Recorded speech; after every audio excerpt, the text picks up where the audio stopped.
Hello, my loves. Welcome back to Chemistry with Kismet Tarot. You know, I was just going to jump directly into the message, into the channeling, all of that. But it's been a very long journey that brought me back here to this very place, this place that I've been at. Today, of all days, I'm filming this on June 4th, 2025, which happens to mark the 4-year anniversary of the day I published Chemistry with Kismet, which you can find on Amazon, Kindle, and definitely paperback. I don't think it has a hardcover. I think that's just the something spiritually catchy. Anyway, I digress. Did you guys miss me?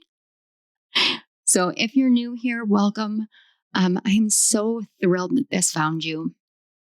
And I ask for your patience as I touch base with those who have been here, whether you have been here for a short duration of time, whether you found my channel while I was on a very long sabbatical that I was not entirely certain I was going to return from, whether you've been here from day 1, day 30, whether you've been here the whole time or just a minimal. Guys, I can't thank you guys enough. The level of loyalty and love,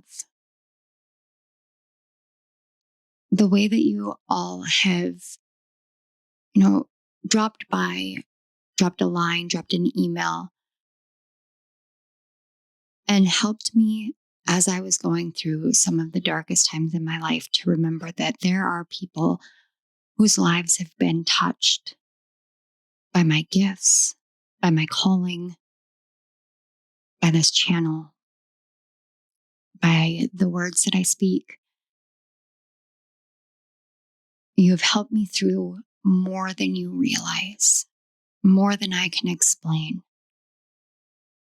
And so to start, I want to say thank you so, so much to each and every one of you. For any newcomers, guys, thank you so much for stopping by, for taking a chance. I know the lighting is off. I know I am filming in 1080p instead of 4K. I know my sound might be off, the whole kit and caboodle. Guys, I have been so intensely perfectionist on this one, even though I know if I were to just release that and just be like, this is where I'm at right now. So where I used to film, I had a dedicated office space for myself where I was filming prior. That is now in the middle of a renovation, and it has been since the end of summer of 2024. And I'm out in a main living area. So the acoustics aren't the best. The lighting isn't the best. I don't have a ring light anymore because I ended up tearing the cord for it. And I didn't replace it because I didn't know if I was ever going to be coming back here to you guys, whether it was this channel or Mon and you, however. But now I know I definitely am going to have to procure another ring light. But I sat here and I wanted it perfect. I got the grid. I made sure everything was nice and aligned. I played with the lighting for a good solid 20 minutes. Willow wanted in and out and in and out. I have her back in the bedroom with her nightly teething bone because it's already past that time for her. I've got Chunk snoring next to me if you guys can hear the snores. Everything is just barely off from what I wish it was. I have a perfectionist tendency. It comes from a wound of inadequacy, that wound of never being enough, but always being too much. These are the things I've been working through. And so for Mother's Day, while my husband was out of the country, Hay House was having a big card sale, oracle cards, tarot cards. And I was complaining to him because I was getting like 12 emails a day. And I was like, they are just constantly tempting me. And he goes, for science, what are some of the cards that you would want? And I was like, no, I don't need this. I'm good. Everything, like the normal, we're good. And he said, it's just for science. So I collected like 10 decks in there, that like some that I've wanted for a very long time. And I was like, 10 decks. There's no way. He would giggle, maybe get me one. Ordered all 10 of them. And they all came in, and we are working with the Quantum Oracle, which actually inspired this entire reading. And I love Sandra Ann Taylor's cards. I have always resonated with what she creates. It's like it touches a special part of me. But as I was receiving this kind of idea of, the quantum self, or a quantum jump, a quantum leap, moving into your life, shifting something in your life, I got to thinking about the word itself, quantum. So quantum is a scientific principle. I'm not going to go into the metaphysics aspect of it, but I was really caught by the definition of quantum. Quantum is the smallest indivisible particle or foundational piece that makes up energy and or matter. It's the smallest piece that can't be broken down any further. And why this appealed to me so much when I was called to it is because that's what I do. When I go on these like really deep, intense inner journeys, and especially this last one, I pretty much hermit from the world. I don't reach out often. And it seems as though during these times, I go through the most tumultuous time. Injuries, illnesses, crises, accidents, death, loss. As though the entire world is trying to fall down all around me, breaking pieces of me away, breaking down the walls I've built over the course of my life, breaking everything down so that I can get to the most basic part of me, that quantum piece of me. To me, the quantum piece of all of us, that part that is indivisible, that part that can't be broken, is our soul. It's our very connection to the divine, to our higher selves. It's the essence of unconditional love that formed us.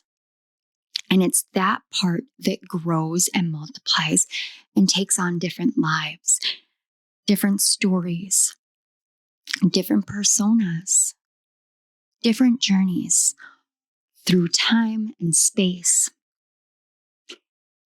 But at the beginning, the middle, and the end, it always is this one quantum piece, this one piece of ourselves.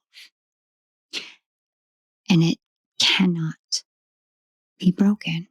So no matter how many times we break ourselves down, that part of us stands strong. That is the part that stands bastion at the edge of the darkness, shining a light and saying, I exist. I am within you.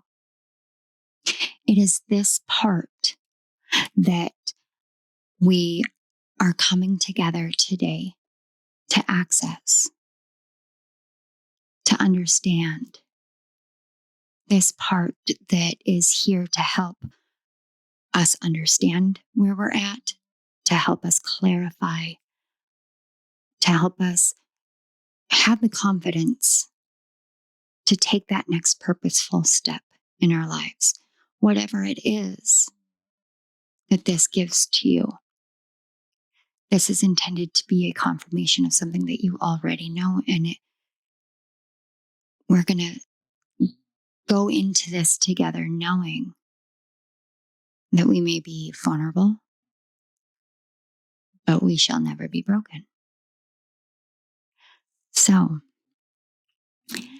if you have stayed throughout all of that, I love you guys. I know that Aso Tarot does like an intro squad.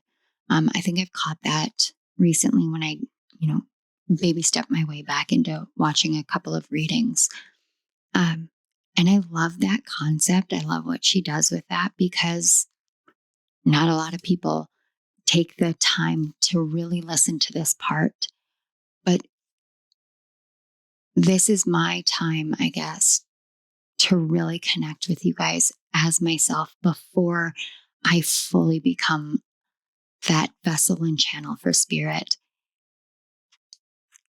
It's very sacred to me. So if you are one of those that listens all the way through, I love you. Thank you so much. Thank you for joining me and connecting with me here. Let's take a look at the piles. We have 4 piles today. Each one has a card as well as a crystal. We're working with all crystal towers. Not all of them are the same shape. I have 1, 2, 3 hexagons, but 1 square. We're going to go with square. Each one could be calling to you in a different way. Remember, this is an indivisible part of you, which means in its wholeness, it has many pieces. So take your time and allow your intuition to connect. Allow yourself to be guided from the heart to where the soul is calling you. I'm going to go ahead and play some meditation music, and I will give you some time with the cards and the crystals. If you are curious or you choose based off of the crystals or the timestamps, those will be in the description box below. So without further ado, let me go ahead and get you guys into your meditation, and I will see you at your pile.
Hello, pile 1.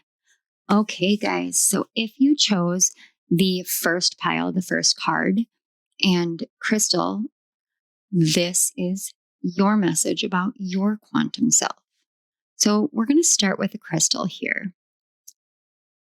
I fell in love with this crystal about 2 years ago, give or take, at this new shop that opened up here in town, a metaphysical store, which had just recently opened back when I first got it. This was let me see, one of 4 of the first things that I purchased from her. And this is a crystal I had never heard of until then. It's green lepidolite. Now, I've heard of lepidolite, but I did not know that it came in green. And not just that, if I can get it to focus, maybe, probably not.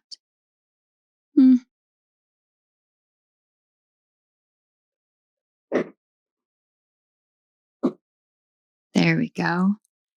You guys look close. It has these flecks of like red, orangish pink coloring in there. And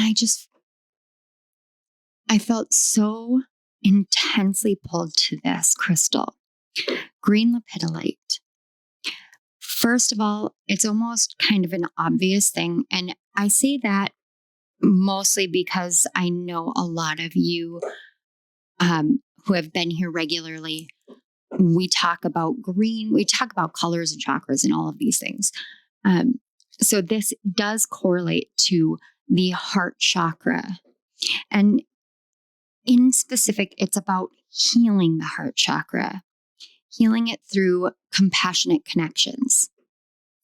And that really is why this crystal, as soon as I touched it, wanted to remind me of when we first came together. You also chose the card Status Quo, number 2, and Cycle. So in the quantum oracle that we're working with here, there are a number of different suits, and each of those suits have 8 cards to them, except for the cycles. There are 5 cycles. Now this cycle, the second one, Status Quo, the imagery makes me think of Italy, Greece, somewhere tropical. But it also brings me to a dream that I had. And in this dream, I was walking down these beautiful streets and I could smell the ocean, smell the salt in the air. But the streets were the same color as the pinkish red speckles in this stone. And they shimmered as though they were just calling you forward to the ocean. And all of these houses erected were this sandy white color.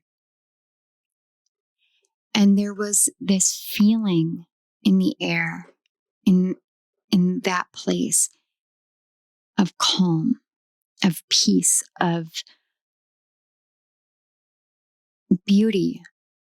And I remember walking down the street holding someone's hand, and I was walking this tiny little puffy white puppy. I'm absolutely certain that if we were to correlate it to our world, because I'm pretty sure this was a starseed dream, it would have been a Pomeranian puppy.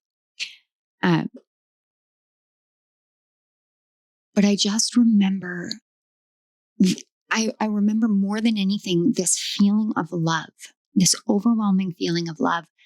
And I felt as though I had been there before, and I could feel it in my center, in my heart.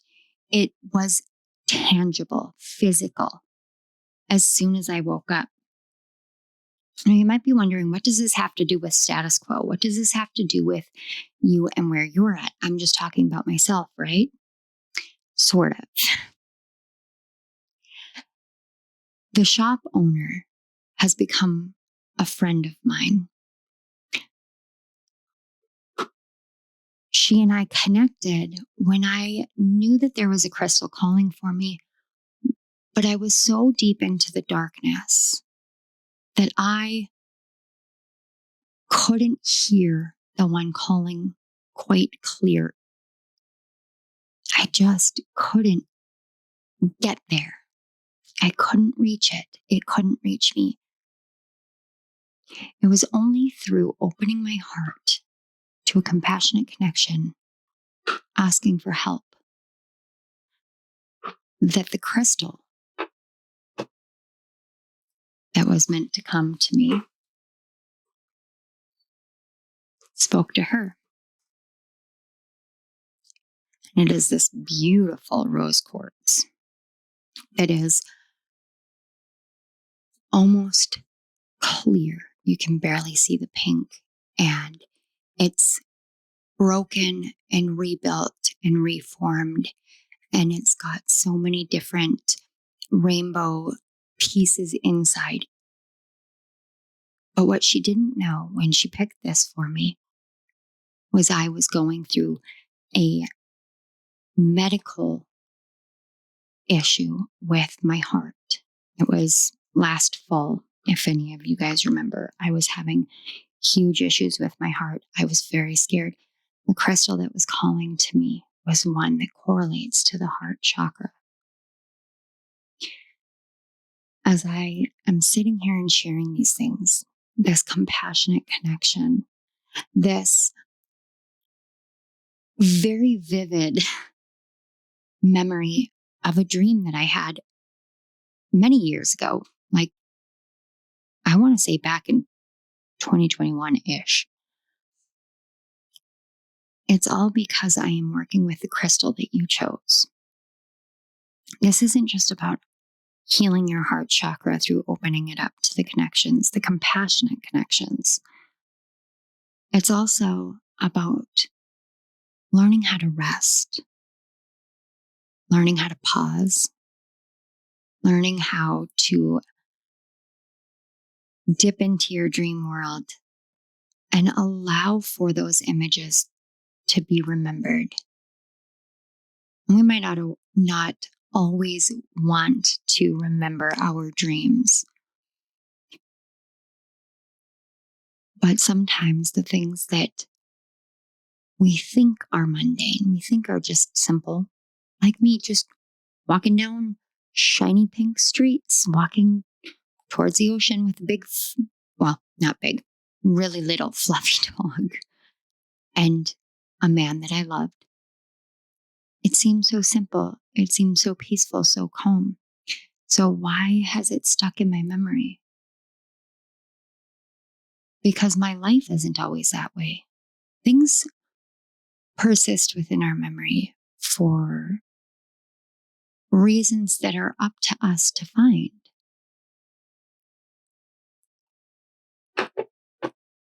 Green lepidolite is there to help you sleep, to help calm you, bring you peace, but also to help you to remember your dreams.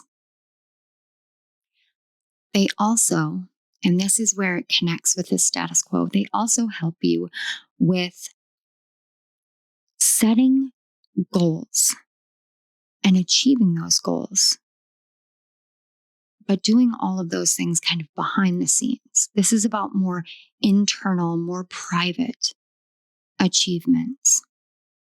And now we get into status quo. And as soon as I started channeling about this card, I heard the card of continuity. And its title is Staying the Same. So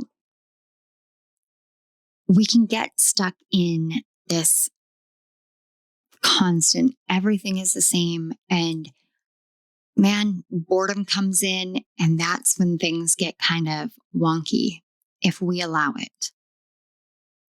So this is what I channeled first for you guys. And then I want to talk a little bit about it. Well, spirit and your guides want to talk about it. But to change or not to change. And then your guides were just like kind of sarcastically laughing. I was like, is this Hamlet? And they said, okay, so the energy kind of smacks a bit of Hamlet's inner battle. But don't worry, pile one. His fate is not meant to be yours. Too often in life, we get busy. We're in this constant go, go, go way of living. And our idea of slowing down is catching a few hours of sleep at night to recharge, And then we just get up and we do it all over again. The monotony of a life of running can create friction when we find ourselves in the cycle of continuity. This is what your quantum self is pulling, pushing, and persuading you to redefine and re-engage all over again, but doing it anew. And I just saw 1, 2, 3, 4 on the clock. Status quo here isn't about settling, nor is it about accepting mediocrity. Mediocrity, I apologize. It's about a cycle of caring for yourself diligently and consistently. It's about finding and protecting your peace so that you may accomplish that dream inside your heart, whatever that dream is.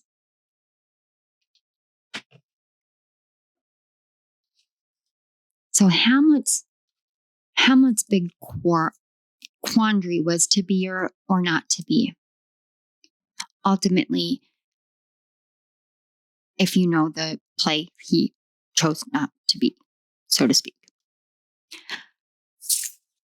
I don't know how many of you guys have heard me say this before. I know my kids have, and it's something that we say to my children all the time. Repetition is the key to learning. This is about your quantum self. This is about that lowest part. Status quo, when we're thinking about our quantum self, status quo is about that consistency of unconditional love for the self, for spirit, for the universe, for this life that we're living. And that can get hard. It can get really hard to continue to engage in a loving way with this life when everything feels like it's the same over and over and over again. And now, for whatever reason, this is very strange. I just had this flash as I was talking about everything being the same from day to day of an episode of SpongeBob. Weirdly enough, I haven't watched SpongeBob in years, but it's this episode where Squidward ends up going to like a squid community and everybody plays the clarinet. Everybody rides the same bike and everybody eats bread in a can, which, guys, that's an actual thing. Bread in a can is an actual thing. I looked it up after I watched this episode. I was very curious. They do the same exercises. Every day is the same. And in the very beginning, Squidward was thrilled because here was this community, all these people that were just like him, doing all the same things, loving all the same things. And he had been, out in the world with SpongeBob and Patrick and all the chaos and all the mayhem. But sometimes too much of the same thing can get wearing. When it's the same consistent love, do we get worn out from it? That kind of love, that love that your guides were so specific about saying, this isn't about you settling. This isn't about you accepting mediocrity. You're not lowering yourself or diminishing yourself. And you're not saying, I'm going to accept less than what I deserve, than what I know I'm meant for. But this is about your soul's maintaining a consistent, steady state of love within you. Sometimes we go through our life and we go day by day by day. And we take for granted those things that are over and over and over repeated in our lives until something comes along to wake us from our stupor. Something comes along to remind us of a dream that we have, to remind us of a feeling, to remind us of the strength, the resolve, the resilience, the power and the purpose that we have in this life to continue to move forward to expand, to grow, to succeed, to love and be loved. Sometimes we forget those dreams. This world gets heavy, this life gets heavy, and we just forget. It falls to the wayside. We get clogged up in this human existence.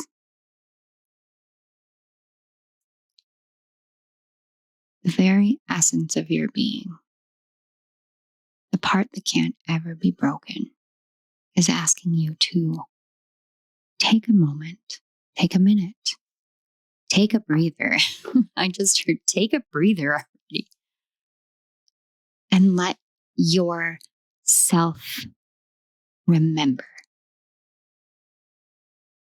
It might not even be something tangible that you can locate. It might not be something from your childhood. It might not be something that you've held on to your entire life. It might be something that is just written in your soul that is trying to come out that you just can't hear right now. Just like me with the rose quartz. I couldn't hear it. I needed help. Your guides want you to ask for help so that you can listen again, so you can hear, so you can feel that doing things over and over and over again, there's a special sort of magic in that. There's a special sort of magic in you. So now we're going to get a message just going a little bit deeper about this status quo. Help me pile one. Take a deep breath for me. Go.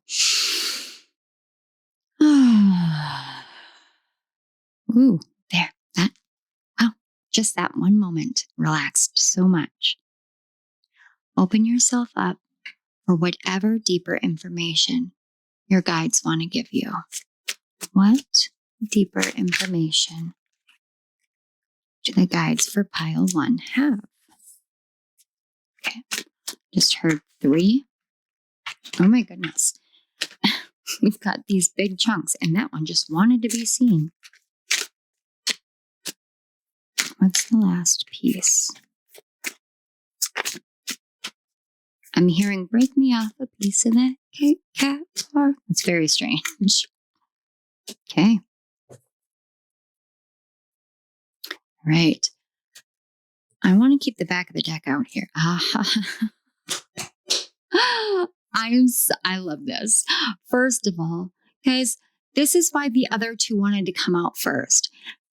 Because the 8 of Pentacles is literally the card of doing it over and over and over again. It is the card of perfection, which is exactly what I struggled with when I started doing this reading. This is the card that embodies your energy, but sometimes we forget why we're doing it.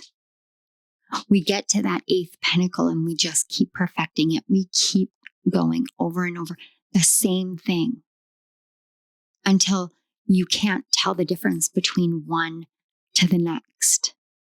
But why are we doing it if we're constantly in this state over and over and over again? And that's what this 5 of Wands is saying. It's this practice. It's this test, this journey. But with the 5 of we've got the Queen of Wands underneath it. With the 5 of Wands, usually this card is a bunch of people just going to town to battle with each other, swinging their wands at each other in this big circle. It's just melee. That's all it is. But in this one, it's learning the art of bouldering. It's learning the art of working together to climb a mountain. You may not be working with other people, but you're learning the art of working with yourself, working with all the different pieces of who you are and that core essence of who you are, that piece built, formed, created in unconditional love. And why are you doing it? For this. The Queen of Pentacles and the 2 of Cups. The Queen of Pentacles is, I know a lot of people will say that the Empress is the ultimate mother, but to me, the Queen of Pentacles is the ultimate mother energy. because she understands the essence of both divinity and the physical world. She is not just about fertility, but she's about nurturance, consistency. She plants, she tends, she weeds, she waters. Sometimes they don't survive and sometimes they flourish. Sometimes it takes several seasons. Sometimes it takes half a season, but she stays consistent. She stays dedicated. And this is the embodiment of that divine feminine energy for you. It's about learning to love all the different pieces of yourself. Because when you do that, you start seeing that no love is ever settling. All love is divine. And that's what this is for. For you especially, it's about finding that soulmate energy. I can't ignore what your guides are saying. Take this as it resonates and please apply it in the way that it resonates. It doesn't necessarily mean a soulmate in a romantic sense. It doesn't necessarily mean a soulmate outside of yourself. You could be finding an older version of yourself, a past life version of yourself that is your soulmate. This is about recognizing that when two hearts come together and two souls come together, when two pieces of ourselves come together, they create beauty. They create magic. They create love. And that is what we are created in, and therefore what we are here to also create. All right.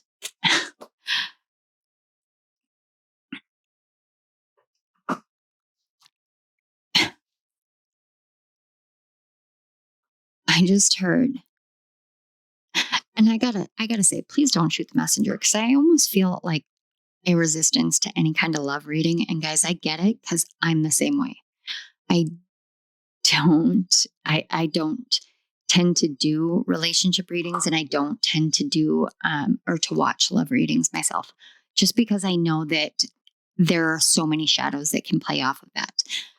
But what I heard from your guides, and I'm sorry to laugh, I know that relationships are a very serious matter a lot of the time. Your guides are saying, like it or not, love is meant for you in this life. Like it or not, you're meant to be loved. Like it or not, you are loved, pile one. Deal with it. I don't know whose guide this is, but literally it's like there's this sarcastic energy, like, why are you sticking your nose up at love? And guys, me, Monica, personally, I get it. I get it, because love is not always easy. This whole humanity thing, this whole living as a human thing is not the easiest journey. And living as a human who has to connect to other human beings when other human beings are weird. And I mean, I'm weird. My husband's weird. Our weirds match each other sometimes. Other times I'm just like, please go away. You're a boy. Yuck. Just because you go through these experiences that are similar or the same, it feels like the same thing. You can go through all these different relationships and it feels like you're playing the same storyline out over and over and over again. Every time that storyline plays out, you grow a little bit more, you change, you gain wisdom, you gain insight, and you gain a greater ability to accept, to receive, and to give unconditional love. And that is noble. That is beautiful. That's the art of perfection, is what I just heard. All right. So can we get some advice for pile one? Pile one that's like, I would rather just climb a mountain. I get it. I get it.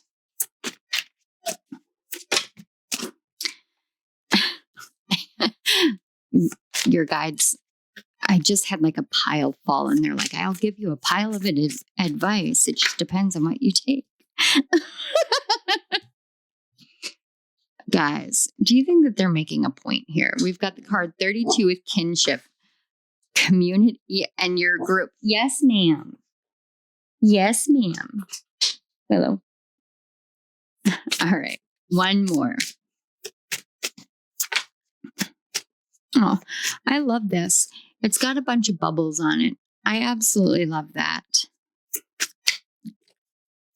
You know, we forget what the simple pleasures are of like blowing bubbles and popping them and having a campfire and roasting marshmallows, making s'mores. Just those simple things that we used to look forward to as kids when summer came around. And when we lose the community that we were in, it can be hard to want to join a new one or connect to a new one. But there is one for you. And that's why you stay consistent in building this internal part of you, because that loving energy, that nurturing, mothering energy, it's so rare and it's so needed in this world. Then we have the card 17 with Shamanic Healer, cleansing and attunement. And on the back, why? Prosperity, abundance, success. Look, prosperity. This is why you're doing it. We can be prosperous in a multitude of ways. This is about you really unleashing your heart. Every step that you take that is the same one as the one before, you're taking one step closer, even if you cannot see the castle, even if you can't see the end goal, even if you can't see the light at the end of the tunnel, even if everything feels like you're just battling, you're fighting, you're at war all the time. No matter what it is that it seems that you're doing on a consistent basis, Willow, be kind. Be kind. Thank you. Come here. Come on. Sorry, guys. Apparently, Willow wanted to say hi. Say hi, Willow. Sorry, guys. She hit my microphone. Everything that you do on a consistent basis is there to help grow your abundance, your prosperity, your success, your love, to build it, to grow it. You guys might want to check out the book, The Big Leap by Gay Hendricks. Absolutely love that book. Pretty much everything I've read from him. But there is a mantra in there. I expand in love, abundance, and success every day as I inspire those around me to do the same. That's what this consistency is. The cycle of continuity is not necessarily about monotony, but about consistency. So that you can cleanse from all of that all the old things, all the different versions of what you are perfecting within yourself, so that you can really let your heart open to your community, to your group, to your family, to your friends, to your guides, to open yourself up to that because they want to connect. They have a kinship with you. And love it's part of your life. It's part of your destiny. It finds us whether we're ready for it or not. And we can think that we're not ready, but it comes along when it's supposed to. So, pile 1. The simplest part of you is the most dedicated, diligent, consistent, true part. It holds integrity. And it's calling for you to stay the course and trust in what you're doing. That's not always easy. It's not easy, especially when you're in this phase of, I need to keep going, keep building the same thing, keep doing the same thing, keep perfecting this. And you may not even know why, but just know that you are there doing it. because you're attuning yourself to a whole new world, a whole new life. And it is okay to question that. But don't let fear take hold and take control. Let love guide you through. Pile 1, this is the message that I have for you, that your guides have for you. And I want to say thank you so much for coming here. But I want to say even more than that, thank you to your guides. This has been such a awesome experience, so much so that my dogs are all riled up and playing, because it's just fun energy. Thank you.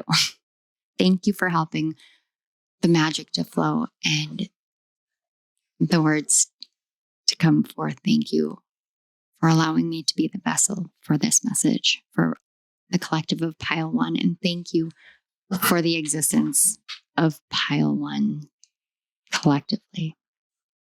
Thank you so much.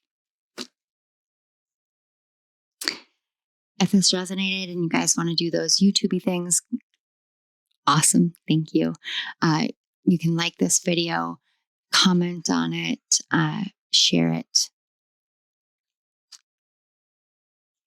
Any kind of interaction. Oh, subscribe to my channel if you haven't already. But I'm so rusty, you guys. I just saw 3333 on the clock too. That is actually what distracted me. Repeating numbers, 3333. And we saw 1, 2, 3, 4. This is good signs, guys. Good signs. All right. Feel free to do those YouTube things. You guys can check out Mana and You. That's still a baby channel. I'm still really working my way into it. Yeah, if you guys have a calling to any of the other piles, I will see you there. If not, I'll see you at my next reading. Thank you again, and I love you all. Bye. Hello, pile 2. If you chose the second card and crystal, you chose the Shiva Lingam crystal and the card Great Achievement. And this is part of the events suit in this particular deck. And wow, okay. Shake off the rusties. Let's do this again.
Hello, pile 2.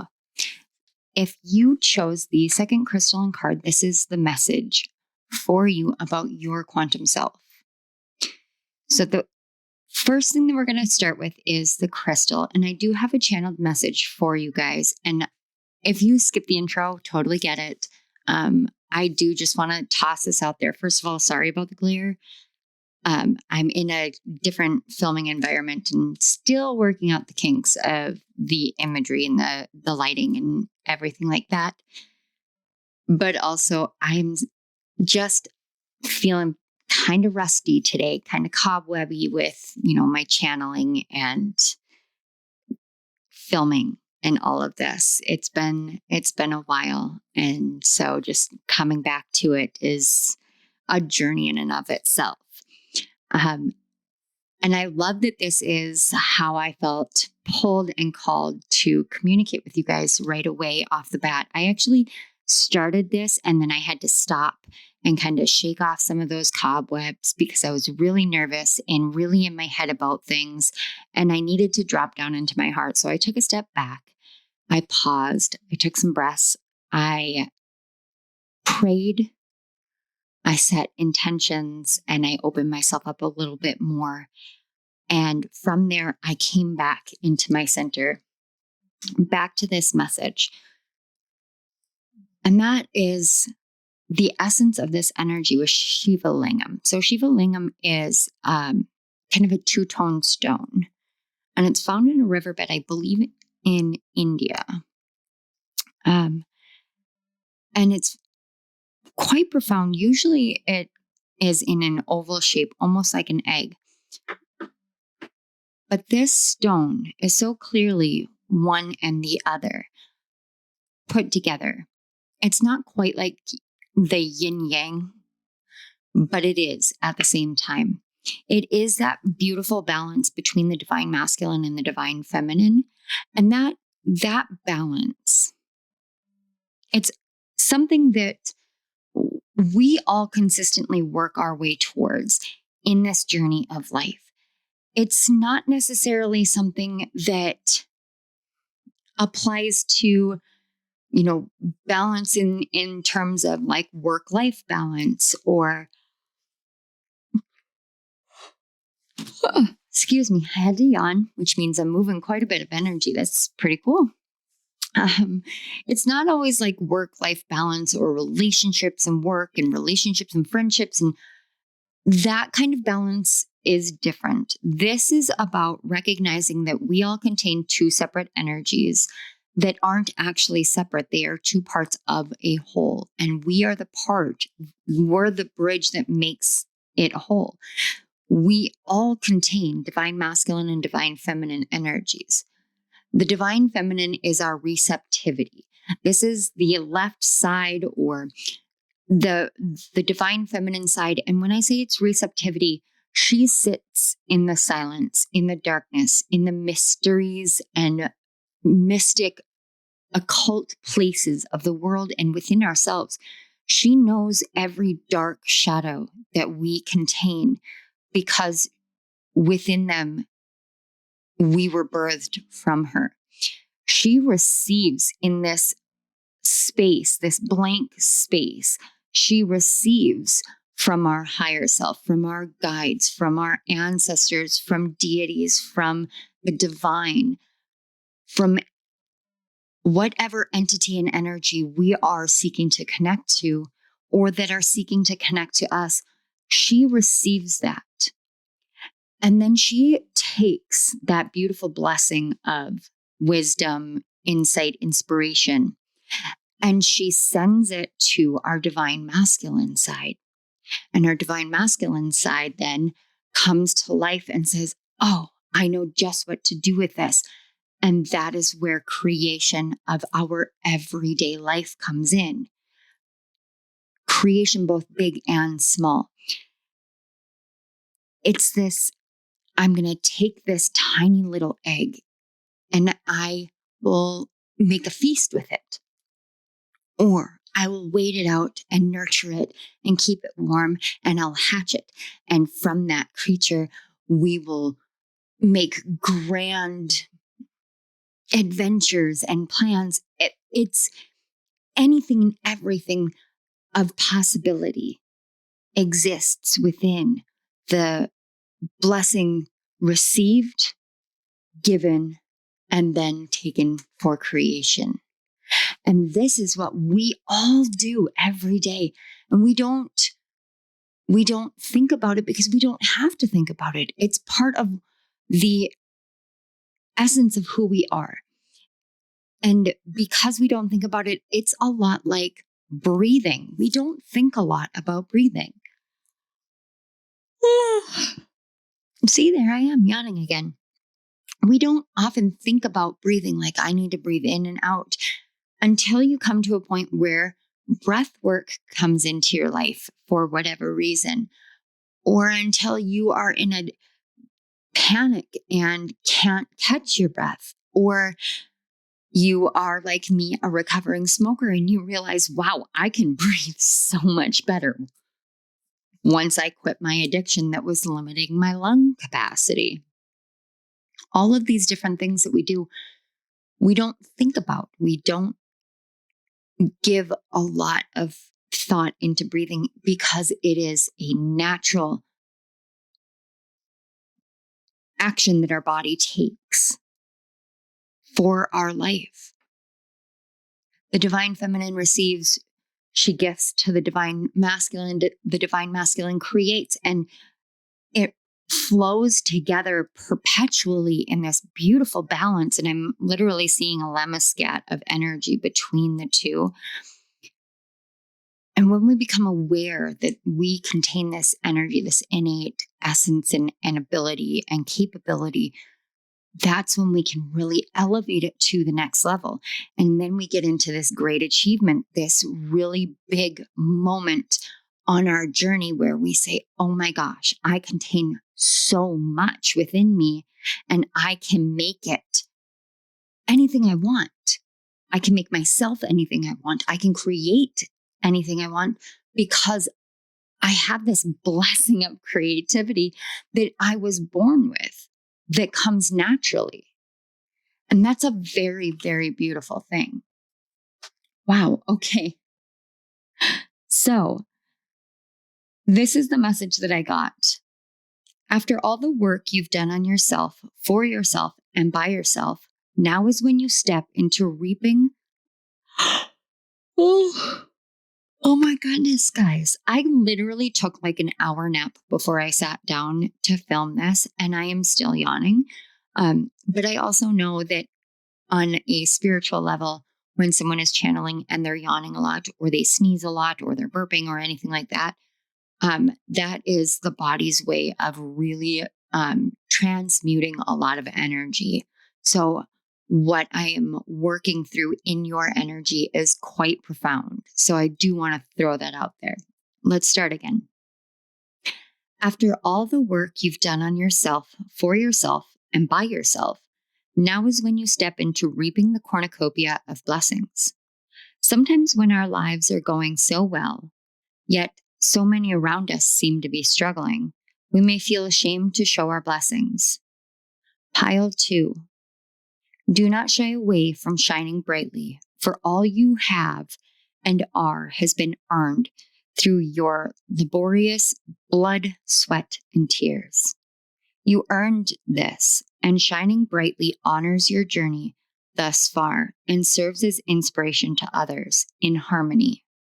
And then I just kept hearing this overwhelming crowd screaming congratulations and a bunch of applause, almost like I was at a graduation ceremony.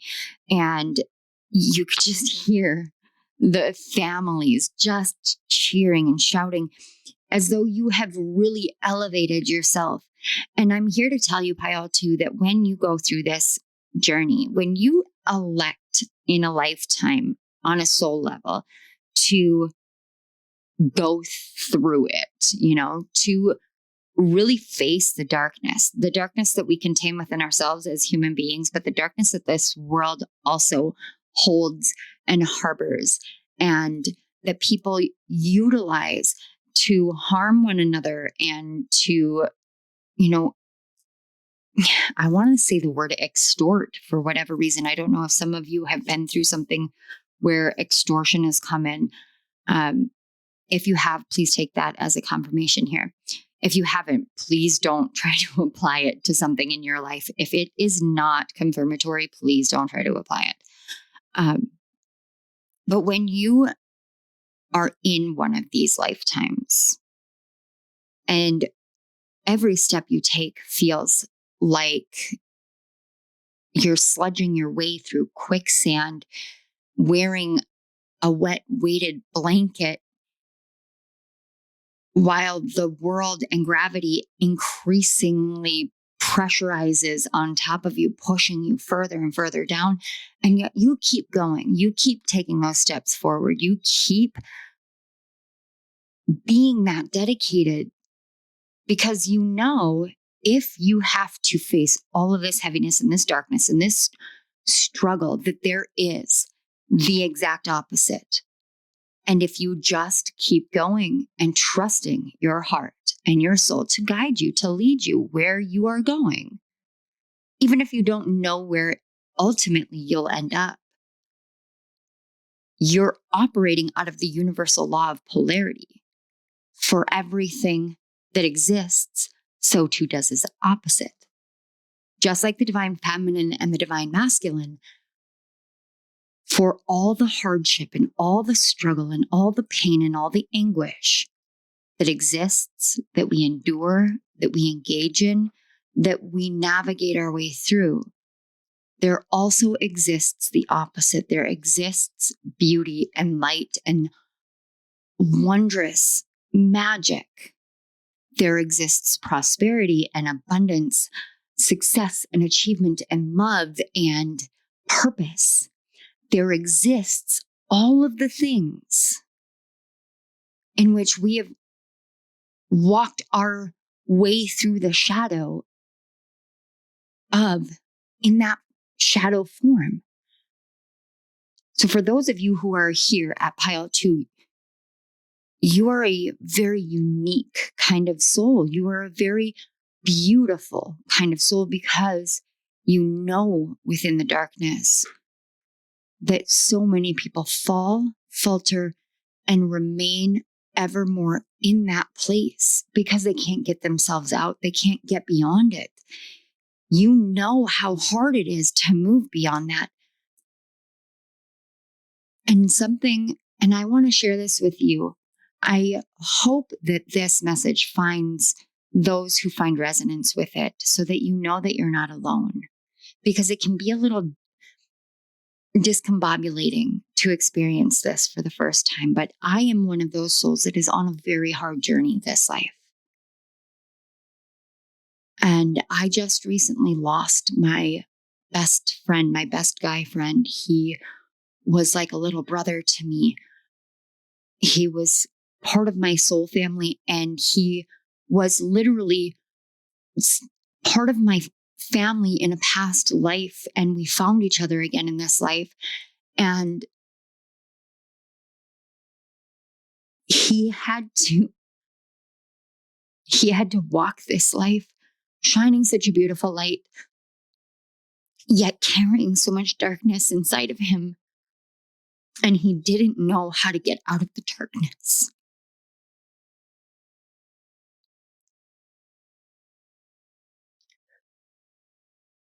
He couldn't do what I've done. And I wish beyond everything that he could have. But he just couldn't get himself there. And Pile 2, I'm crying because I'm sad that he couldn't, but I'm also crying because I'm so, so thankful that you could too. Because the trick to getting through that is to find the beauty in it. To find the beauty in the darkest moments. We can find the lesson. We can call them blessings in disguise. We can do all of that. That's not what I mean. I mean, you see tragedy and you recognize the beauty that it is. You recognize the beauty of destruction.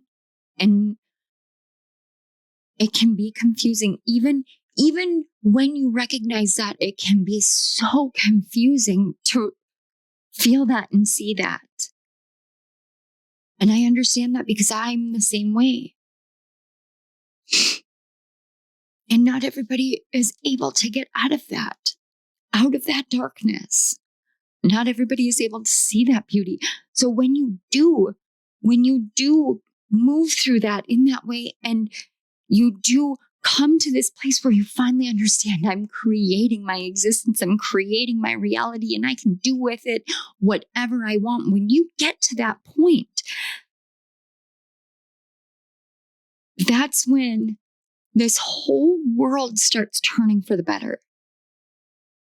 One person realizing that they have the ability to create a better world for themselves means that they know that they are creating a better world for all of us. That means that there's one additional light that lessens the darkness for those that are so far into it that they don't know if they will make it back. Pile 2, your the heroes of humanity that are very rarely seen, even less acknowledged for how much you do. And your guides want to tell you that this is part of your core self. This is part of your quantum self, that most fundamental part of you that is 100% whole, indivisible, unchangeable, born and created out of unconditional love. This is that part of you. That's why when you go through the dark and go through the hard times and you go, I don't know how to keep going, but I don't know how to stop. And then you just keep going and somehow things start to get better and you don't even know how they do it, because your very essence knows that you create your life, that your entire life is nothing but this massive, beautiful achievement, this victory of blossoming from the depths. So I want to get a past, present, and future. I'm going to do the past to kind of see where the darkness impacted most recently, the present where you are moving into the great achievement, and just a kind of glimpse into one of the possible timelines of the future. Now, I want you guys to remember that when we look at any kind of future prognostication, what we're doing is looking at possibilities. When I see the future, I see it in a multitude of different threads, and the threads have many different colors. And there is a singular golden one, like a golden thread. And that is the highest timeline, the highest path that one can take. But that path is ever changing still. The future is always fluid because we create it. So this is letting you know that this future point is just kind of giving you a glimpse into what could be. But remember, you have the ultimate power of choice. So the past, we have the Magician. Okay.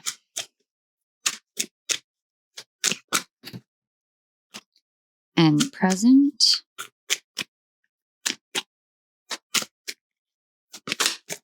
Oh, my goodness. The Eight of Cups. Interesting. This is probably my favorite Eight of Cups because it is one of the most empowered Eight of Cups cards. So let's see. Oh, future. We've got the Three of Cups and the Moon. I am going to take both of them. And on the back, we have the Four of Pentacles. And this is very important because this is about really what you're feeling internally if you aren't fully aware. And I noticed for the first time, her earring has Othala, which is the rune of gift. It's recognizing the beauty of what you have. The Four of Pentacles is about that stability, that foundation, and it can be about a really miserly energy. But what this is telling me is in the middle of the desert, you realize that you have riches within yourself. This is a very powerful energy that I'm getting from this, that is just being illuminated through all of this. So in the past with this Magician card, it's like you put your head down and you decided, I am going to figure out how to combine all of these different elements because I know without a doubt that I will find the way. Just like, guys, look at this, the Lemniscat. Oh my gosh, this is exactly what I was seeing. So your balance came directly from the divine through the crown chakra. And this is all four elements working together. This is you taking all of the tangible and recognizing the intangibility within the tangibility and vice versa, so that you could really figure out what the truth is. And then here you are. You have recognized, well, sorry if you guys heard that notification. I don't even know what it was from. But you guys were in the desert. You were in the darkness. You were really kind of lost. but you recognize that you contain this beautiful gift within you, or these beautiful gifts, the elements, the energy of those. And combining them all together, now you recognize I don't have to be in any of that. I can just go on my way. So I'm going to take this piece that just doesn't serve me anymore, and I'm going to purify it out of me. I always think of this 8 of Cups card as like, I'm going to burn shit down and walk away. And that's why I say it's one of the most empowering 8 of Cups cards, because usually with the 8 of Cups, you've got them all lined up in a row, and somebody is kind of, they look almost beat down as they're heading out on a journey to go find the 9th cup. They're leaving everything that they created behind, but they honor it and they cherish it and they highlight all that they have achieved. But in this one, it's saying, I've achieved it all. I know, but I don't need to go back to it because I know that where I'm going is somewhere better. And that's a hard thing to do, because when we walk away from something that is a fundamental part of who we are, in whatever way, shape, or form, whether it's walking away from a marriage or walking away from our family or walking away from a job or walking away from a lifestyle or walking away from an addiction or a bad habit, whatever it is, that thing that we are saying, I don't need you in my life anymore, I'm ready to move beyond it. We're recognizing that that thing could possibly return if we allow it to continue to exist within our reality. So we have the option to choose to remove it. In this 8 of Cups, it's like in this moment, you're removing what no longer serves you. And I don't like saying it that way, but it's like you're removing the things that got you through the darkness, but will not help you in the light. They won't help you in any further darkness either. We reach a point where we're like, okay, I need to be done with this. And then you are. And this time, you're so completely in that place that you realize you don't need to go back to what it was before. That's very, very, I'm excited for you, Violet, too. I'm super excited. So a couple of future timelines. We're actually being given 2. We've got the 3 of Cups and the moon. Now, I know a lot of people talk about the moon and, deception and illusion and, the things that we trick ourselves into. But it's really about recognizing the beauty in the nighttime, the beauty in the darkness, the beauty in the mystical, magical. It's the card of Pisces. So this card is really about recognizing the power of compassion and empathy. Empathy it's everything. It really is. It's a struggle and it's a blessing. It's heavy and it's light. It's all those things. Sometimes the moon gives us greater illumination than the light of the sun. And in one possible future where you continue to take this walk, you recognize that it's a walk that you're going to have to take alone. So where you were once in the desert, you are now in the depths of the ocean. And there are different phases of these trial times, these trial journeys. There's the forest, the desert, the deep, dark oceanic abyss. And then there's climbing to the top of the highest mountain. All the elements, all the different ways in which we engage with this world in a metaphorical way, and sometimes in a literal way. One of these paths will take you even deeper into yourself, highlighting and illuminating these 2 parts of you the divine feminine and divine masculine, amplifying your gifts, amplifying your blessings.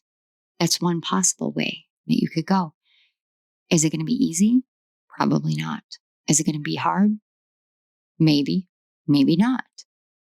It will be what you make it. Another possibility, we have the Three of Cups, where you come together with very close friends, yet very different backgrounds, different upbringings, different belief systems, and you come together and you recognize how whole you all are and what you can do together. You form these friendships and these connections.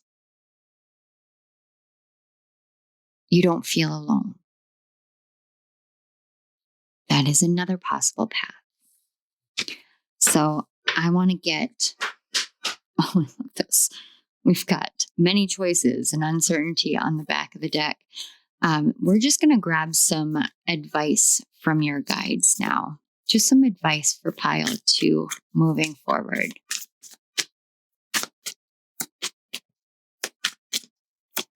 Pile 2.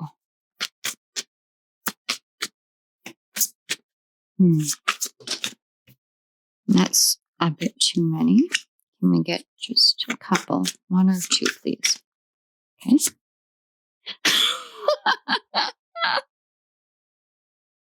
Oh my gosh, guys. Celebrate yourself. Celebrate your wins. Every small success is a great achievement. So celebrate it. Recognize what you have done. Recognize what you have given yourself. You are moving on. You're letting go. That's where you're at. That's an achievement. It's freedom. It's success. And look, beneath the surface is just like the moon card. You guys, this is so beautiful. Your guides are literally coming in and going, yeah, no, this is right. It's okay to doubt. It's okay to doubt. Everyone doubts every once in a while, and that's okay. But trust yourself, trust your heart, trust your soul, and trust your guides, because those together bring you this great achievement, this huge win, this great reward. Celebrate yourself. You found so many hidden truths. There's so much more beneath the surface of you that is ready to come forward. And you're finding this freedom to speak your truth, to express yourself, to be yourself. It's awesome. Okay, pile 2, this is the message that I have for you about your quantum self and your journey right now. I want to take this time to say thank you so much for being here. Thank you for existing. Thank you to your guides and mine, to the great spirit, to the universe, the cosmos, to our ancestors, to our soul family. Thank you for bridging me with the collective of pile 2. Thank you for helping me to be a vessel for their messages, and thank you for bringing them here. Thank you.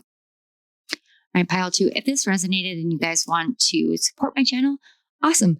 I would love that. Not required, not expected. It's awesome if you do. I don't know. I think awesome is one of your guys' words. You guys grow up in the early 2000s, like teen years, maybe. But you can go ahead and like this video, comment in the comment section below. You can share it on social media if you want to do that, or, kick it in a text message to somebody that you think this might help. You can also subscribe to my channel. Those are pretty much the ways that your interactions help me and my channel to grow, to reach the audience that it's meant for. And I am always very appreciative.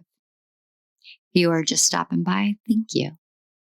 All right, my loves, this is where I leave you. I am going to head out, and I will see you at my next reading. Bye. Hello, pile 3. If you chose the third card It is the card of playing it safe. And the third crystal, this is lepidolite, purple lepidolite. This is your message about your quantum self. All right, pile 3.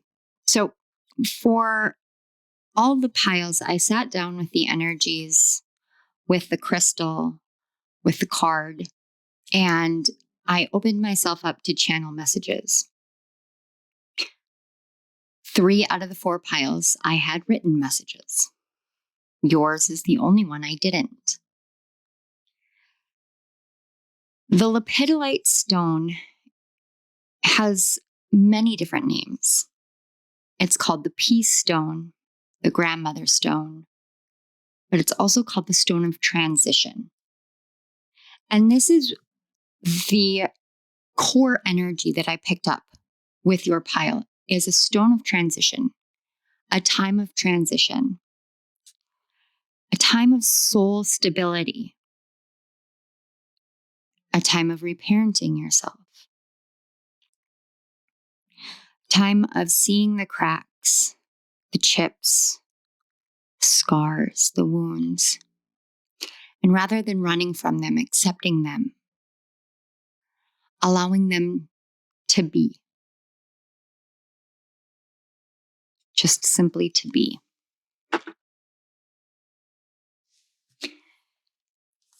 When I sat down with this playing it safe card, and I'm familiar with the card itself, even though I just got this deck, I have worked with it online. And so I was very familiar with this one. There is a special place in my heart for people who feel as though they need to stay behind closed doors, behind strong walls, behind fences, and watch life occur, watch life happen all around you. Not necessarily engage in it, but watch it happen. There is, first of all, I want to say, if you were drawn to 2 different piles, there is a strong resonance with another pile. I don't want to mention it for the sake that not everyone will be drawn to both. You may be drawn to this one and a different one other than that for other reasons. But if you came here from another pile, I do feel an energy in this very similar to that, but it is operating like a polarity energy. It's almost in opposition. When I wanted to sit down and channel, and even right now, I'm still I'm having a hard time getting beyond that wall of your energy. And I understand that. And I just saw 4:44 on the clock. I do understand that. I close my energy off myself quite often. I protect my crown chakra. I protect my energy. And I spend a lot of time in solitude because as humanity progresses, as we continue to grow, and as more and more people continue to awaken, more shadows arise, more fear arises, more power, control. For as much light that is being poured in, it is illuminating that much darkness. Sometimes we go through our lives and we build fences and we build walls. We build them up because we haven't experienced what it means to be safe. When I was trying to channel for your energy, I kept feeling that I needed to do your initial message like in the present moment. I put channeling in real time, which is about you living presently. I also got a question, and I can't answer this question for you. Only you can answer this question.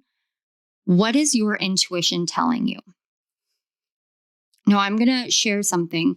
I'm not going to go into detail. I have a specific gift. It's one that I have struggled with since I was a little girl. This gift is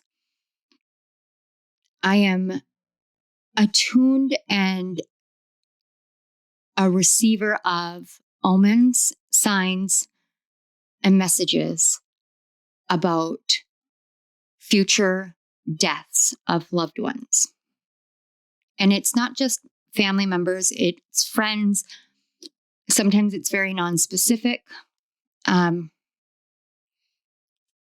it comes through in dreams. Sometimes it comes through synchronicities. Sometimes it just comes through with my guide saying, hey, someone is going to die on this date.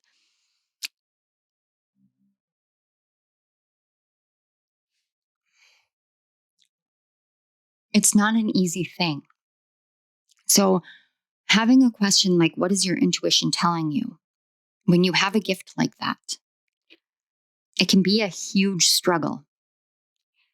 Do I face this head on? Do I face it and address it? Or do I hold it in and not verbalize it, not write it down, not acknowledge it? What is safe and what isn't? Sometimes playing it safe is not going out and engaging with the outside world, but being a receiver and being a witness. This doesn't mean that this is what your intuition is saying. I'm helping you understand that sometimes our intuition tells us things that we don't necessarily want to listen to. It's important to be able to recognize whether we are responding out of compassion, empathy, understanding, sadness, or whether we're operating out of fear and anxiety. Fear and anxiety feels different than intuition. And I didn't really fully understand that because my anxiety is a whisperer. It comes in like a thief in the night and it sits next to my bed and it just whispers these really dark things into my brain. And it operates very quietly, very subtly. And then panic hits, and panic is very loud. Anger is very loud, but anxiety whispers. My intuition doesn't necessarily whisper, but it does operate quite quietly. But what I've noticed is my intuition will tell me something. My guides will tell me something. And then I have a choice. Will I engage in it or will I not? But recognizing the difference between the two means gifting yourself the opportunity for healing in real time, for preparedness, even if it's something that we can't really prepare for. I also got, so I have my phone and my watch are 24 hours. It helps a lot when my husband is out of the country because it's easier to translate, like whether he's PM and I'm AM or I'm AM and he's PM when we do 24-hour clocks. And it just has become second nature to me over the past couple of years. So 3 o'clock would be 1500 hours. I kept seeing 1551. In fact, I even sat down today to record and I looked at the clock right before I hit record and it was 1551. That's mirroring numbers. Sometimes things look different when we go through it. And then when we get to the other side of it, we realize that it's pretty much the same situation, only it happened in a kind of oppositional way. Mirroring numbers, things like 202 or 1221, they're asking you to recognize what is being reflected back to you. Is it a reversal of the true image? Are you able to see start and finish? I really hope this makes sense to you guys, because some of this feels very, there's almost an intangibility to it, which I'm very surprised with the playing it safe card, because the essence of the playing it safe card is addressing someone who is sitting, behind this garden fence while there are fireworks and this whole world is exploding and having fun. And she's just kind of sitting there ruminating on whatever it is without engaging in life outside of that area. But with you, I'm getting this almost like this is an important place for you to be in. Sometimes when we go through our life and we don't understand what the feeling of safety actually is, whether it's because of poverty or because of trauma or because of whatever reason, like, military kids have a really hard time understanding what safety or security is, because they have no really stable foundation outside of their parents and their family dynamics. There is no set home, there is no set school, there's no continuity or consistency that we often, who are not in the military life, think of as monotony, but they think of as safety. Sometimes it's okay to take a step back and say, you know what? I've been running all over the place. I've been doing this. I've been doing that. I've been engaging in all these different things. And I just want to take a break. I just want to sit down, take a breather. I just want to play it safe for a little bit. And that's okay. It's about what your intuition is telling you. Is your intuition telling you that you have been playing it safe for too long and it's time to go re-engage with life? Or is your intuition saying, you're getting really tired and it's time for you to rest. It's time for you to come back to self. It's time for you to come back to spirit. It's time for you to kind of slow down and allow yourself to kind of engage in Mother Nature, engage in the natural flow of the world, engage back with your more basic essence and persona, and allow yourself to just kind of take it easy for a bit. Each one of you will have a different iteration of what your intuition is saying in regards to playing it safe.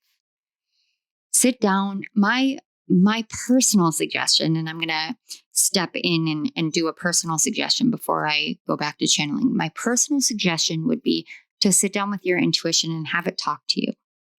You can do that through journaling. You can do that through verbalizing out loud. You can do that through talking out loud and then opening yourself. Ooh, excuse me, I had to yawn. Opening yourself up to seeing different signs that speak to you personally. They may not mean anything to another person, but if they mean something to you, what is it saying? Now, the reason why I'm giving this advice, why it was the right thing for me to kind of step back in and really let my Monica come through, is because that was something that I talked about last night while I was preparing for this, or after I prepared for it and while I was letting the energy set. I talked to my husband about some of the things that my intuition has been saying, and I told him the different bits and pieces of it. And I said, the thing is these things are signs and synchronicities and omens that I wouldn't normally say out loud. I wouldn't normally share them. I wouldn't normally journal them. I'd normally repress them.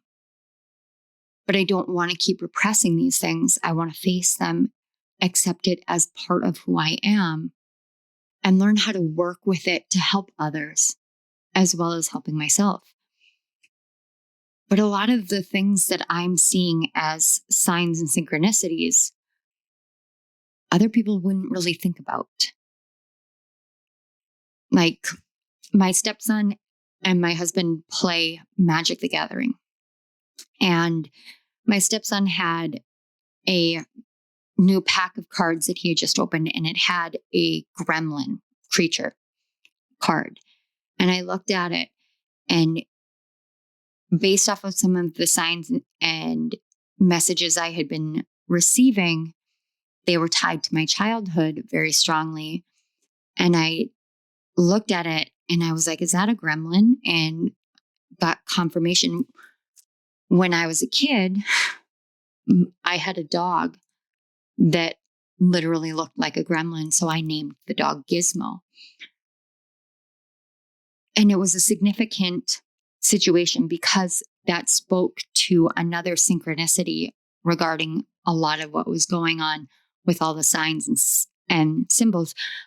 But someone else might just look at it like, oh, it's a Magic the Gathering card. Oh, it's just a gremlin card. It's not a big deal. For me, there was a correlation. And it stuck out to me right away amongst all the other cards that they were, shuffling and rifling through. That's how our intuition speaks. I did get some astrological placements, and they don't have to be yours. These could be significant transits. They could be some of your placements. There could be some sort of interaction here. So I got 4 signs: Libra, Pisces, Capricorn, and Gemini. For Libra and Pisces, I picked up the Sun, Jupiter, and Mercury. And for Capricorn and Gemini, I picked up Moon energy. So Capricorn, Moon, Gemini, Moon. Again, you don't have to have these placements, but these are some of the energies that came in very specifically. I also got an energy of full moons. And weirdly enough, I just saw 1818 on the clock, and I wouldn't normally point that out, but 18 is the moon card. And we were talking about the full moon. So that, and it is the card of Pisces. Holy cow. Thank you, Spirit. So these might be significant energies for some of you. And if they are, please just take it as a confirmation that you have found yourself at the right place. This is the right time. This message was supposed to be about your quantum self, like the smaller portion of you, but your guides don't want to talk about that in as much as they want to talk about where you're at right now. There's just this kind of energy of we want to talk about your life right now. We want to be very present. We don't want to look at the past. We don't want to look at what's down here or any of that, because what phase you're in, what stage you're in, has a lot to do with understanding that your core essence is embodied and expressed through your persona. And learning how to hear that part of yourself will teach you more about its nature than anything that me or any other psychic could ever do. That's pretty beautiful. I'm not going to lie. I love that. Love that for you, pile 3. So let's find out. We're just going to look a little bit deeper. What more would you like to express with pile 3? I'm not surprised. We have the World, the 8 of Pentacles, the 5 of Pentacles, Death and Rebirth. And on the back, we have Temperance. All right. First of all, we've got Saturn, Scorpio, and Sagittarius. Are some of you guys astrologers? Interesting. We've got the Sun and the Moon here, which are really dominant energies I picked up for you. But there's this kind of completion of doing the same thing, of that monotony, of going and doing this or that or whatever it is in order to perfect you overcoming this point in your life. The 5 of Pentacles is usually one where it's asking us to learn how to ask for help and to see the help that we have around us. We're in this kind of bleak state. This is somebody who has been locked out, or so they believe. But the truth is that the key to the door is right there. This is about being afraid of allowing that key to turn and unlock and open the door. And we can say, well, why would I be afraid of that if it means moving out of this state of lack, of depletion, of no help, of no, stable finances? Why would I be afraid to use that key? And this is the exact reason why. Because it invokes change. We can live a chaotic life and play the same storylines in different forms, but with the same energies, ultimately in the end, over and over and over again. We can withdraw from life and play it safe. We can learn how to live in lack and have it not be a really hard thing to do. A lot of people can and do live that way.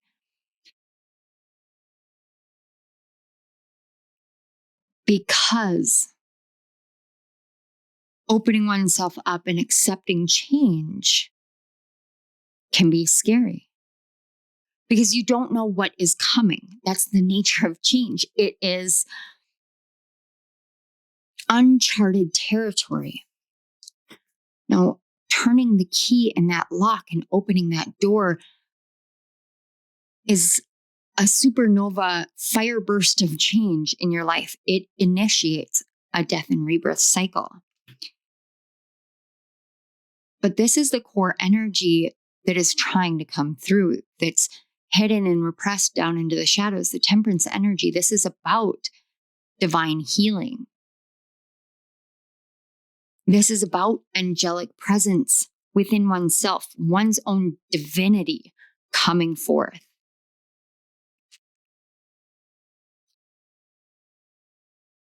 You've worked really hard on yourself. You've done a lot, pile 3. And when you have done a lot and changed a lot, I think most people would expect that if you've gone through all these changes, then change should be easy. But in my experience, it gets harder. I apologize if you guys can hear that motorcycle outside. That's way louder than I've ever heard it. But we can think that change would be easy because we do it all the time. It's so familiar to us that change is almost playing it safe. Change is that monotony. I have changed so many times, I can't even count how many times. And a lot of the time, I don't know who I am because I don't feel as though I have any static existence anymore because I'm in a constant state of change. Does that mean that making a huge change is easy for me? Absolutely not. I have even resistance to filming for Chemistry with Kismet Tarot again because it brings forth a huge, massive change in my life. But if we sit and ignore the key, ignore the gift, and believe that we lack in some way, shape, or form within ourselves, not in the outside world, but some part of us is not good enough. It's not worthy enough. It's not skilled enough. It's not needed enough. Whatever it is, then all of the work that we've done on ourselves, all of the chapters we have closed, all of the changes we have made feel like nothing.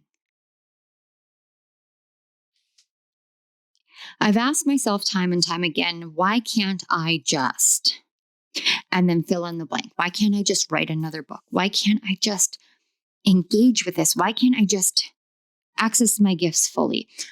Why can't I just blah, blah, blah? And when I do that, the real reason I can't or couldn't was because I wasn't allowing myself to go through this phase. I was holding myself back.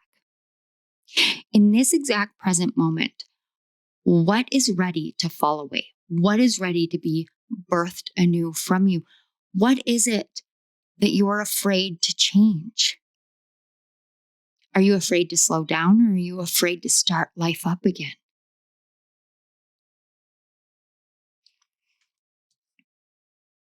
What if your intuition never led you astray? What if it was always bringing you exactly where you're meant to be? What if it's just our perception of where we are or where we're meant to be that dictates whether or not that is the right thing for us?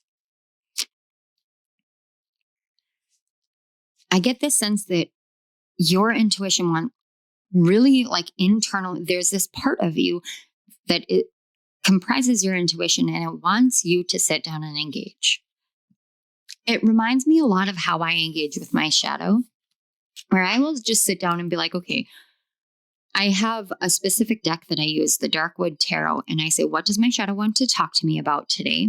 And I will shuffle and allow jump cards. And then the back of the deck energy, which is usually shadow energy for me, becomes what it is that I'm not hearing, not facing, not acknowledging. What is it that I'm repressing directly into my shadow regarding the situation that my shadow wants to talk about?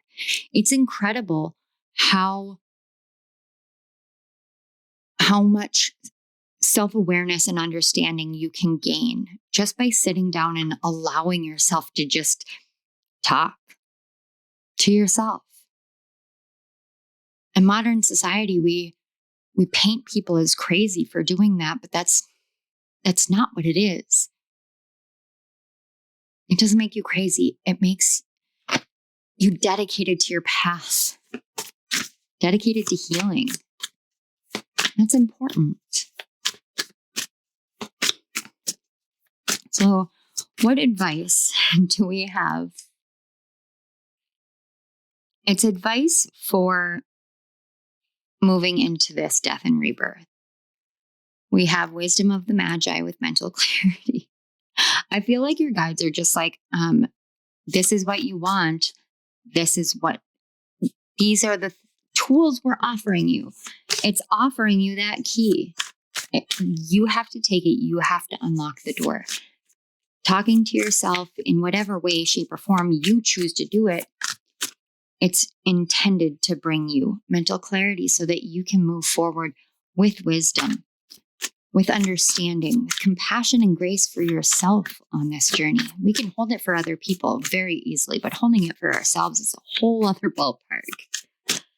What is the other piece of advice?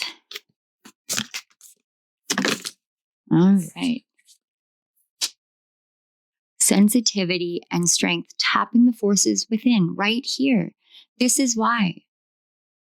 You have strength, you have power, you have gifts, you have wisdom that exists within you and is ready to come forth. I cannot believe this. Okay, so there's a feather here. I made the thumbnail for this reading 2 days ago.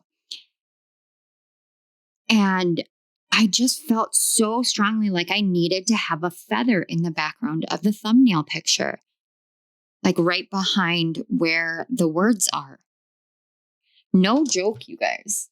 And I'm sure by now you guys have seen the thumbnail, but I'm going to go ahead and pull it up on my phone anyway, because look at that. Maybe, hopefully. That is literally, that is exactly what I felt needed to be on the thumbnail. And it was intuitively put into my psyche. And here it is right here. That's incredible. And on the back, we have animal totems, animal energy and powers. Sometimes we take for granted the animals that we see when we're out. So my husband and I we're out on nature hikes this weekend, which is why I landed myself back in a walking boot. totally messed up my already messed up ankle. But anyway, before we hit the bison trail, my husband said, I really want to see a deer when we're out there. And I was not being quiet. I was joking around and we were having fun. And then all of a sudden we could hear a deer call. And we were like, what the heck? And I was like, it almost sounds like an elk. But I got quiet and we walked a little bit further and I heard it from the back corner, and I turned and I looked, and it was just right there. There was this beautiful doe flicking her tail, and she stopped and turned and looked at us. And I was like, honey, look, there's a deer. And as soon as he saw it, she turned and walked away as though she was waiting for us both to see her. Later on, and this is crazy, later on we were walking further and we looked up and all of a sudden there was a coyote on part of the path. Now, a coyote is a trickster energy. And there was a bit of a trick that got played. It freaked me out. The coyote was barking and it freaked me out. I've never come across a coyote in the wild before. I've seen like roadkill coyote or a coyote in the ditch as I was driving, and very, very rarely. I've never been that close. I've never heard one bark. Nothing like that. It was so crazy to me. But like I said, coyote is a trickster energy, and it was warning me without me realizing that's what it was doing. It was letting me know to be mindful of where I'm going. And the direction that it ran was actually the path that we ended up taking where I hurt my ankle. The whole world is a form of spirit and spirit communication for us. From the animals that we see to the thoughts that we think. Everything speaks to us in order to guide us forward in authenticity, in integrity, in wholeness. What animals have you been seeing? This comes right back to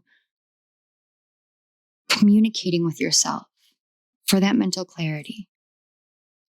And whatever animals are there to communicate with you, they may just be letting you know that they're there to lend you their energy, to lend you a familiarity within yourself that they also represent, to mirror to you or reflect to you what you contain within.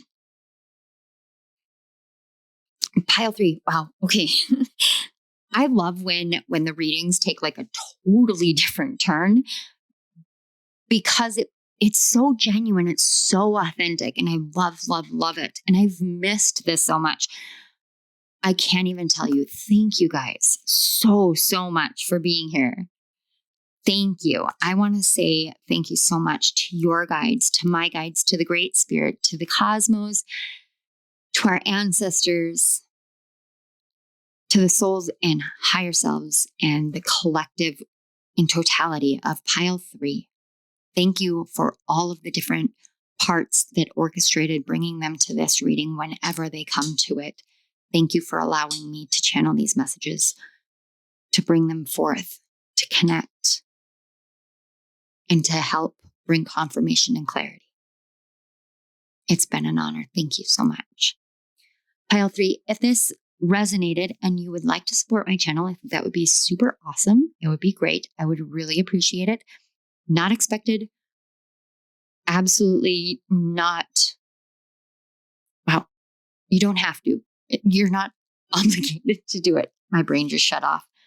But if you would like to support my channel, you can go ahead and like this video, subscribe to my channel. You can comment on the video if you feel as though this video could help somebody else and you know who. Feel free to share it with whoever. Thank you guys so much. If you're just stopping by, thank you for stopping by. I appreciate your energy, your time, and your soul. I love you guys. I will see you at my next reading. Bye. Hello, pile 4. So if you are here, you chose the pink opal as well as the card Ascended Masters. And this falls in the suit of spirit, and it is the 7th of 8 cards. And this is, your energy is very, very strong in divine femininity. There is a lot of softness, of receptivity. There's a lot of understanding, a lot of channeling, a lot of psychic gifts, a lot of loving and nurturing in this energy that I feel. So I did get a channeled message for you guys, and I want to read it to you before we get in any further.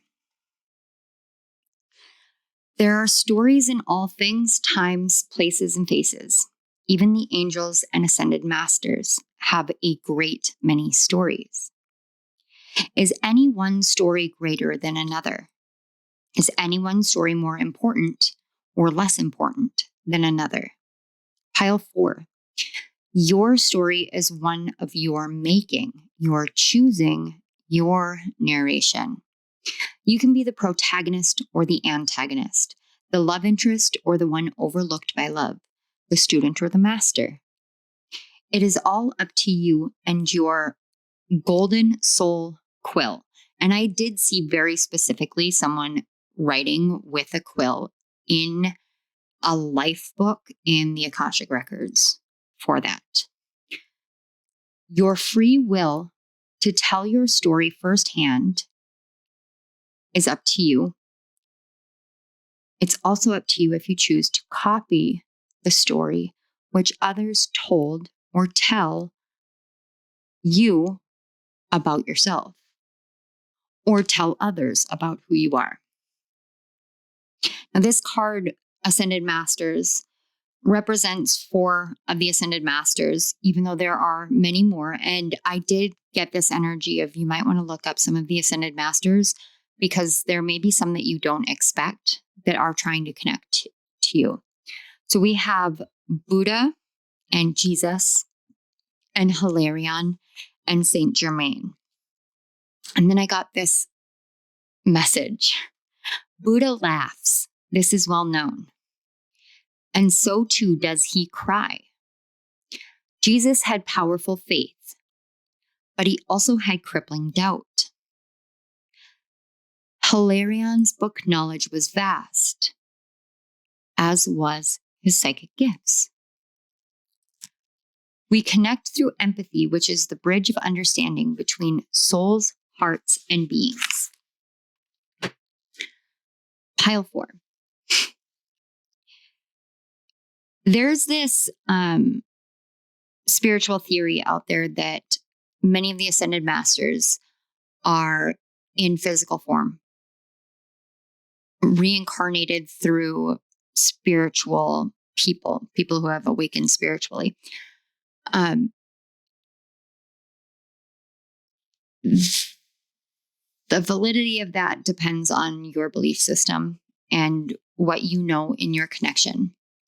I think the important part about that is it's not audacity for somebody to say, I believe I'm an Ascended Master reincarnated. It's not about audacity. It's about them recognizing that there is a part of their soul that is resonant with this Ascended Master. I've had a lot of people on my journey tell me that some of the things that I teach, some of the things that I preach, and some of the things that I believe are very reminiscent of Jesus Christ. And where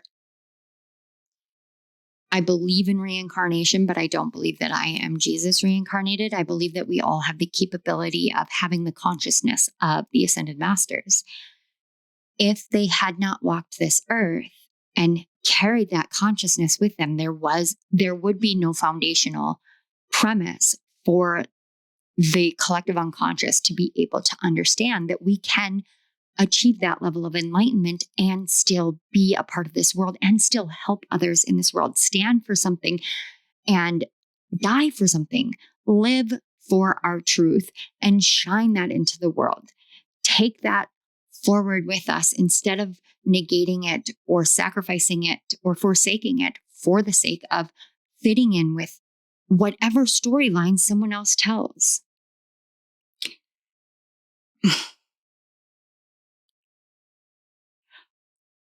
I didn't used to understand other channelers or spiritual leaders when they talked about separation from their family of origin, when they talked about what it meant to write your own narrative, to be the quote unquote main character. First of all, main character energy does not mean that life is just sunshine and roses. If you read any book or watch any movie, the main character gets the biggest pile of shit piled on top of them, all the struggles, all the trials. They get the triumph, but they have to work the hardest, do the most. That's the premise of being the main character. If we choose to step into a main character energy, then we're choosing to accept the fact that we have to do the most. We have to face the most. We have to rise above it, that we have to navigate our way through it, and that we have to allow for those challenges to make us better people, not worse. Not everybody is up to that task. That's not me saying that you are not pile 4. That's me acknowledging that this is not an easy journey. When I said I didn't fully grasp it, one of the biggest reasons I didn't grasp it is because I had never engaged in it. I had never taken myself back from engagement with my family of origin. I recognized when I had narratives that weren't accurate to who I truly am, but I wouldn't allow myself to recognize where they sourced from because they were within me. So I just assumed that I would be able to change them if they were in me by recognizing what the truth is. But some things, even if we recognize that they aren't true, still need to be seen at the very root. If you cut a weed off and leave the roots there, the roots continue to grow and continue to choke the life out of the plants. But if you pull the root of the weed, your plants flourish. Sometimes certain narratives that we carry need to be pulled up by the root. And in doing so, we have to face where it came from and the impact that it has. It's not about placing blame. It's not about guilt, making some sort of guilty party be at fault. There's no fault. And I say that as a survivor of DV, as a survivor of childhood neglect, of childhood abuse, of SA, of being raped. I say that as a survivor of all of those things. And they didn't happen just one time for me. They happened many times. And while I believe that there is a responsibility and an accountability level in the actions taken by others, there's also a responsibility and accountability level for me in how I respond, how I live my life, how I operate my life moving forward. It can be incredibly painful when we realize that the people that we love the most are the people that have taught us to hate ourselves, that have been the source of the weed that is clogging up the garden of our heart and soul. And that can be very, very difficult.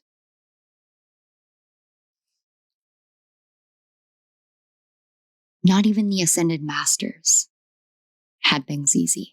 I mean, we can look at Jesus Christ's storyline, and I think that's pretty obvious. I mean, they nailed him to a cross, guys. Like,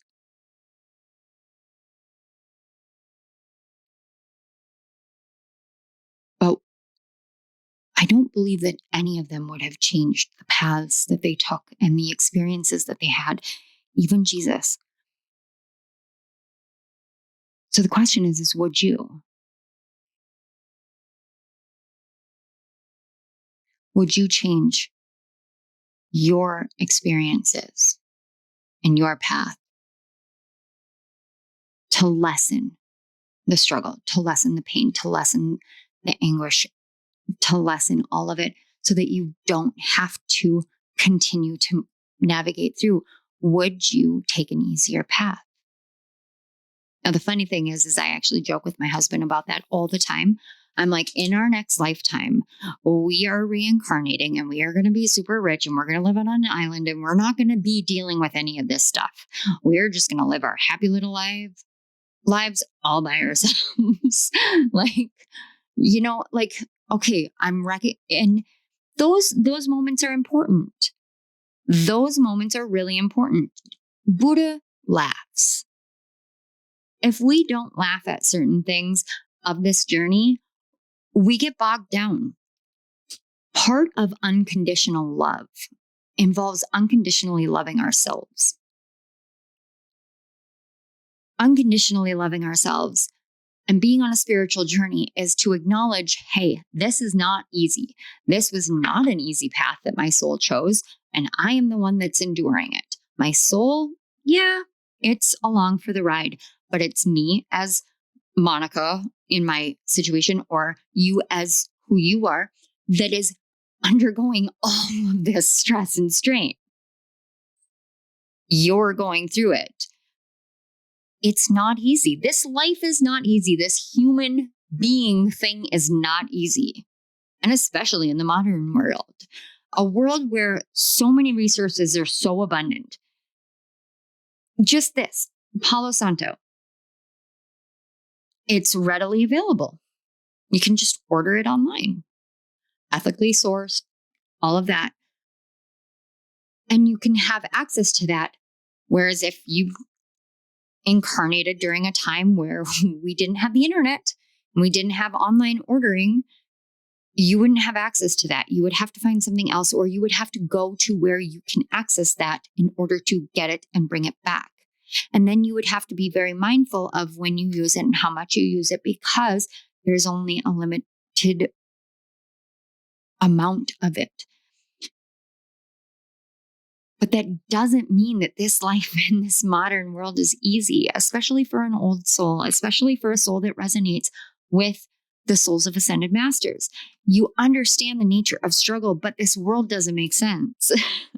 It just doesn't make sense. So laugh about it. Think about what you would do in your next life. Or if you don't want to have a next life, what are you going to do when you get into spirit form? Are you going to be a guide, or are you going to just float around and mess with the electricity for other people? Sometimes just recognizing that this is just a bump in the spiritual road that we're on. And as hard as the struggle is while we're in it, because it's hard when we're in it, we're going to get out of it. And when we get out of it, when we move from this life into spirit form and into our next lives, we're going to be like, I thought that was a lot. Wow. So let yourself laugh at it, and your guides don't want you to feel as though you're diminishing your own pain.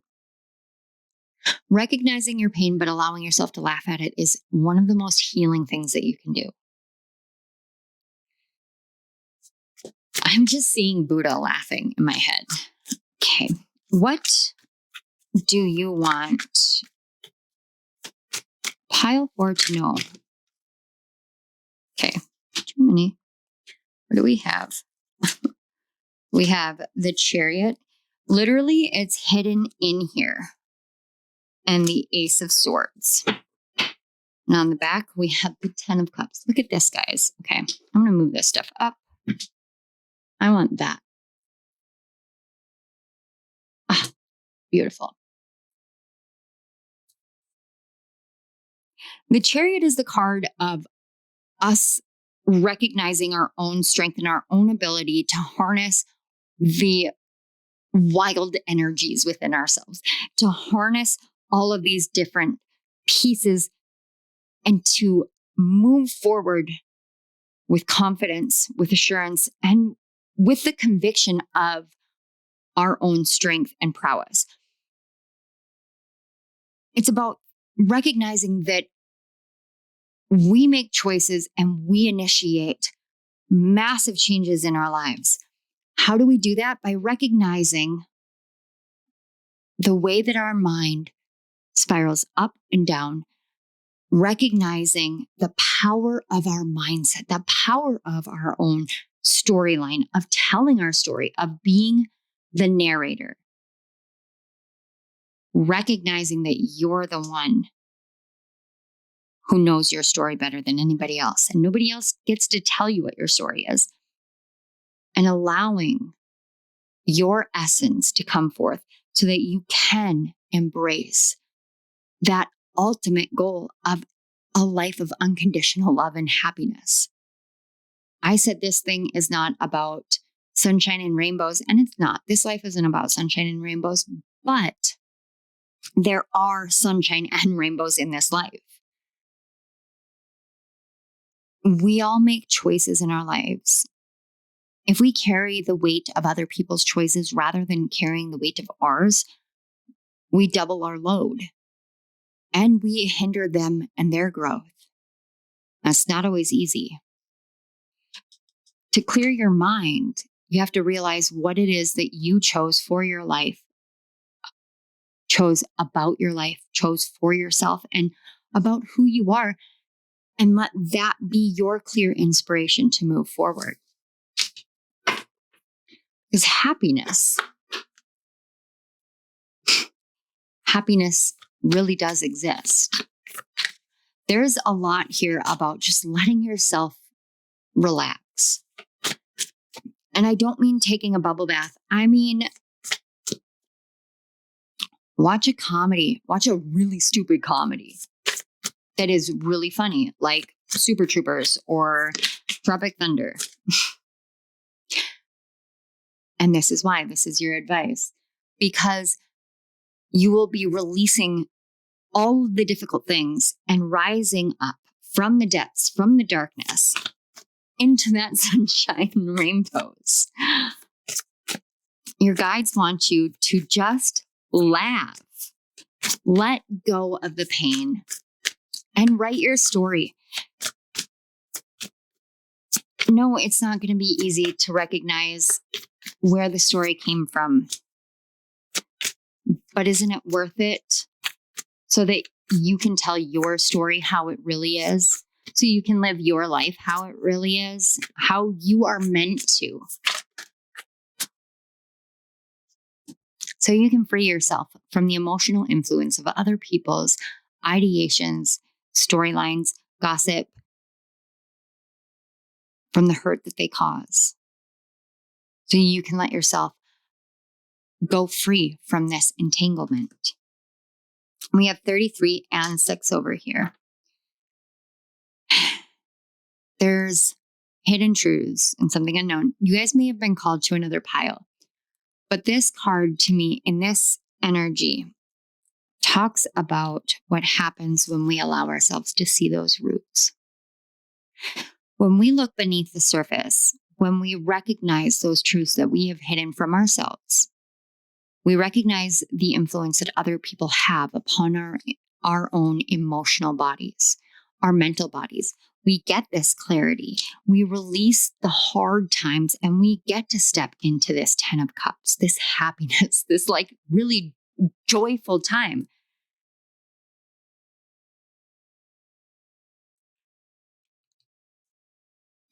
What is it that's beneath the surface, rising up from the depths?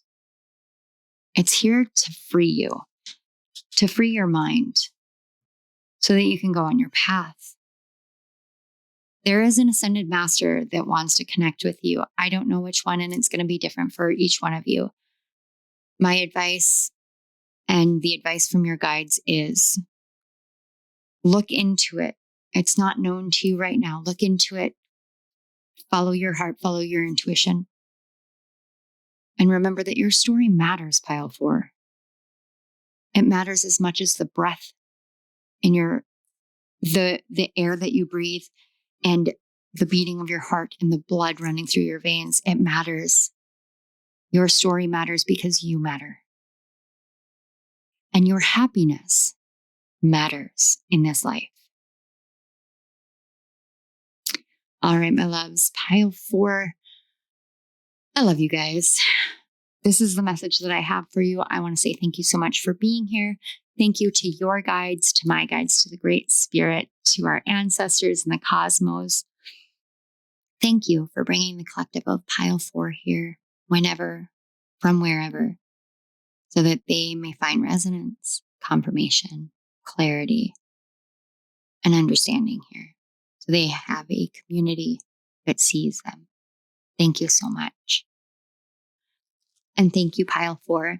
If this resonated and you would like to support my channel, that would be awesome. I would really appreciate it.